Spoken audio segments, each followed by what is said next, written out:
বানানো ভীষণ সহজ আর খেতে দুর্দান্ত স্বাদের একটি রেসিপি নিয়ে তোমাদের সামনে আজকে হাজির হয়েছি। আজকের রেসিপি ইলিশ ভাপা। হ্যালো ফ্রেন্ডস, আমি সুমি। আমার চ্যানেলে তোমাদের সকলকে স্বাগতম। আজ আমি তোমাদের দেখাবো ইলিশ ভাপা কিভাবে বানাচ্ছি, চলো দেখে নিই। ইলিশ মাছটা ভালো করে ধুয়ে নিয়েছি।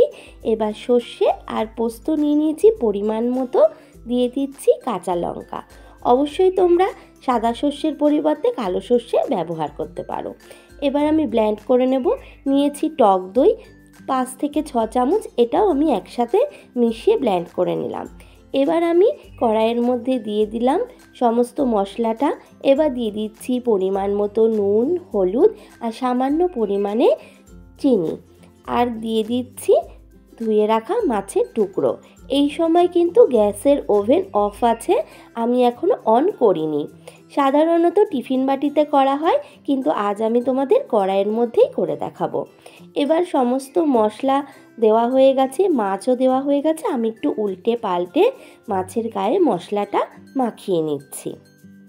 ভীষণ সহজ বানানো, খুব চটজলদি তৈরি হয়ে যায় আর খেতে অসাধারণ। দেখো, সমস্ত মাছগুলোকে একটু মশলা দিয়ে মাখিয়ে নিলাম। দিয়ে দিচ্ছি সর্ষের তেল। তেলটা দিয়ে এবার দিয়ে দিচ্ছি কয়েকটা চেরা কাঁচা লঙ্কা। তোমরা তোমাদের স্বাদ অনুযায়ী দিও, আমি এখানে 4 থেকে 5টা দিয়েছি। এবার আমি ঢাকা দিয়ে দেব আর গ্যাসটা জ্বালিয়ে দেব। একদম আঁচ কমিয়ে দিয়ে 20 থেকে 25 মিনিট ওয়েট করব। 20 থেকে 25 মিনিট বাদে ঢাকনা উঠিয়ে নিয়েছি। আমাদের কিন্তু রেসিপি তৈরি। এবার সার্ভ করে দেব।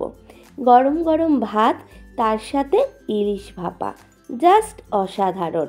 অবশ্যই বাড়িতে একবার ট্রাই করো এবং জানিও রেসিপিটি কেমন হয়েছে। ভালো লাগলে লাইক করো, কমেন্ট করো আর চ্যানেলটিকে সাবস্ক্রাইব করতে একদম ভুলো না। আজ এই পর্যন্তই। নমস্কার।